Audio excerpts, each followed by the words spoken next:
உள்ள தளவல உருகி உருகி நினைக்க நினைக்க அந்த சிவமாகியவரே நம்ம உள்ளத்துல புகுந்து நமக்கு அருள் செய்வார். நானேயோ தவம் செய்தேன் சிவாய நம என பெற்றேன், தேனாயின் அமுதமுமாய் தித்திக்கும் சிவபெருமான் தானே வந்து எனது உள்ளம் புகுந்து அடியேற்கு அருள் செய்தான். இப்படி அருள் செய்த வாசி ஊன் நாரும் இந்த உயிர் வாழ்க்கை ஒருத்தன்றே வெறுத்திடவே.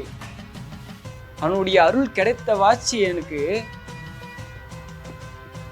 இந்த ஊன் நாரக்கூடிய இந்த வாழ்க்கைய நான் வெறுத்துட்டேன். அதுக்கு முன்னாடி இதெல்லாம் உண்மை, இதெல்லாம் ரொம்ப பெருசா நினைத்திருந்த என்ன சிவமாகிய அருள் எனக்கு கிடைத்த வாசி இதெல்லாம் பொய். உண்மையான சாமி யாரு? நம்ம எதை நோக்கி வந்தென்ற திருவருள் கிட்டியது. காற்று, வானம், நெருப்பு, இந்த ஐம்பூதங்களும் கடந்தவர் சுவாமி. அப்படியாப்பட்ட சுவாமிக்கு ஒரு முடிவும் இல்லை, முதலும் இல்லை. ஒரு பெரிய ஆள் சுவாமி. என்ன சொல்றது, சொல்லுகள் எல்லாம் இறந்து போயிடுமே.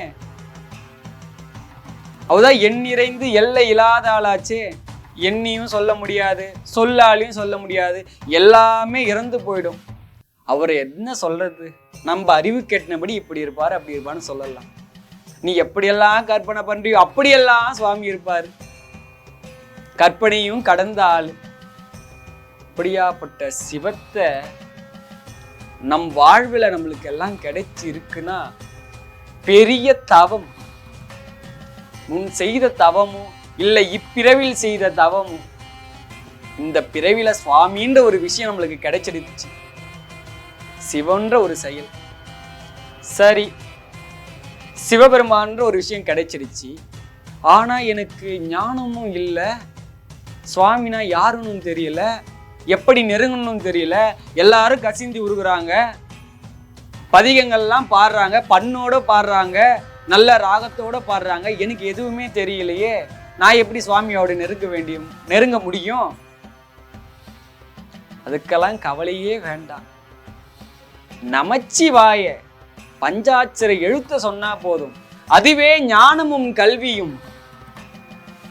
சிவாய நம இதுவே பரத்தை கொண்டு போய் சேர்த்துடும். இதுவே அன்பின் வடிவமாக மாற்றிவிடும்.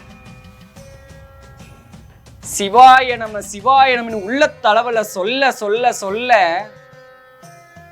கல்வி ஞானம் அனைத்துமே நமக்குள்ளிருந்தே எல்லாத்தையும் தெரிஞ்சுக்கலாம்.